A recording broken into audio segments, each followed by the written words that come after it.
Abu Hurairah radhiyallahu anhu berkata, saya pernah mendengar Rasulullah sallallahu alaihi wasallam bersabda.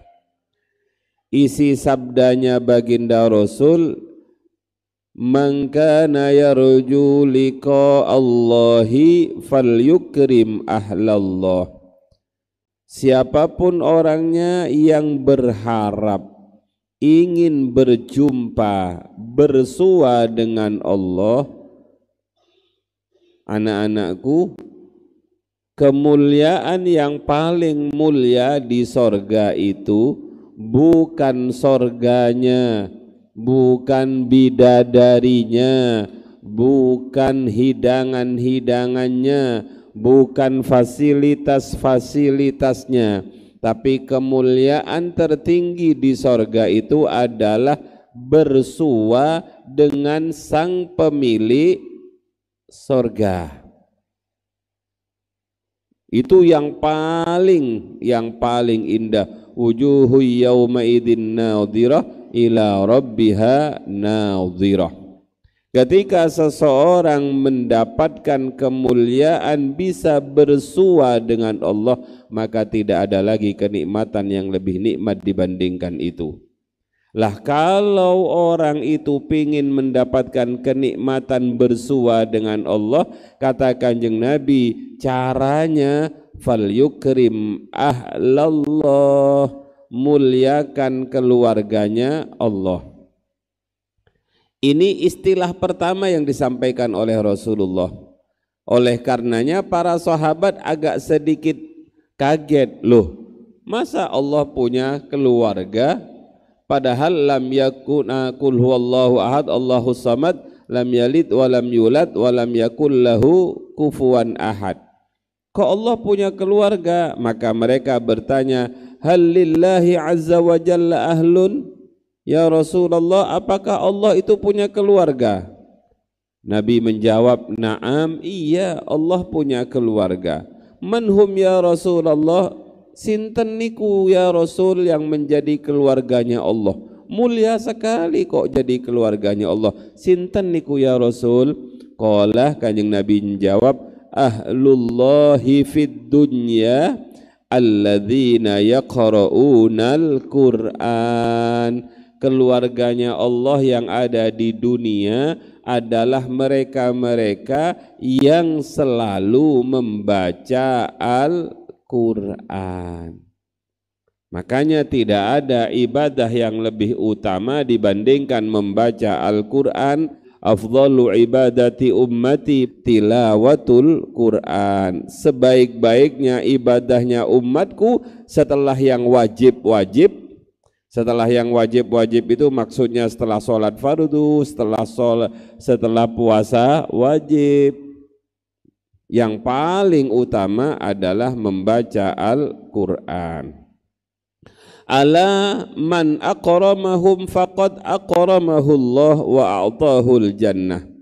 Ingat-ingat, siapapun orangnya yang memuliakan keluarganya Allah, bagaimanapun cara pemuliaannya, maka orang tersebut akan dimuliakan oleh Allah dan akan dibalas sorga. Betapa hebatnya orang-orang yang menyediakan fasilitas bagi orang-orang yang mau belajar Al-Quran. Betapa mulianya orang-orang yang memuliakan anak kecil yang sedang belajar Al-Quran, sedang membaca Al-Quran. Maka Allah akan memuliakan mereka. Bukan hanya dimuliakan di dunia, di akhirat Allah akan memberikan balasan yang berbentuk surga. Sebaliknya, wa man ahanahum faqad ahanahullah wa adkhalahun nar. Naudzubillah. Siapa yang menghina, merendahkan, melecehkan orang-orang yang membaca Al-Quran, maka pada dasarnya dia menghina Allah. Oleh karenanya Allah akan merendahkan mereka, menghina mereka, melecehkan mereka, dan akan memasukkan mereka ke neraka Allah. Na'udzu billah. Kemudian Nabi memberi pesan, ya Aba Hurairah, wahai Abu Hurairah, ma indallahi ahadun aqramu min hamilil Qur'an. Tidak ada satu makhluk pun yang lebih mulia dibandingkan orang yang ditakdir oleh Allah, dipilih oleh Allah menjadi hamilal Qur'an. Ala wa inna hamilal Qur'an indallahi aqramu min kulli ahadin illal anbiya. Ketahuilah bahwa orang yang hafal Al-Quran itu adalah orang yang paling mulia di sisi Allah dibandingkan siapapun kecuali para nabi. Nah, ini hadis bukan untuk bangga-banggaan. Ini hadis bukan untuk kalian, saya keluarganya Allah, bukan. Hadis ini ayo dijadikan motivasi, penyemangat agar kita lebih mencintai Al-Quran. Orang-orang dahulu, ulama-ulama terdahulu itu, anak-anakku, rata-rata yang ahli-ahli fikih itu semuanya hafal Quran. Madhab 4 yang kita ikuti itu semuanya hafal Quran. Imam Ghazali, Syekh Junaid Al-Baghdadi, semuanya rata-rata hafal Al-Quran. Bahkan hafal Qurannya itu sejak kecil-kecil. Ada yang usia 7 tahun sudah hafal Quran, ada yang 10 tahun sudah hafal Al-Quran. Sebab orang-orang dahulu itu biasanya yang diajarkan pertama kali kepada anak itu adalah Al-Quran, baru yang lain.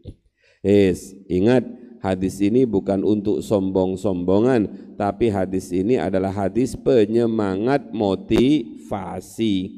Dan hati-hati, orang yang hafal Quran itu sudah dimuliakan, karenanya jangan malah merendahkan dirinya sendiri. Orang disuruh memuliakan ahli Quran, tapi orangnya itu sendiri yang ahli Quran itu malah berbuat sesuatu yang menjatuhkan harga dirinya di hadapan masyarakat, di hadapan Allah. Jangan sampai, pokoknya hati-hati.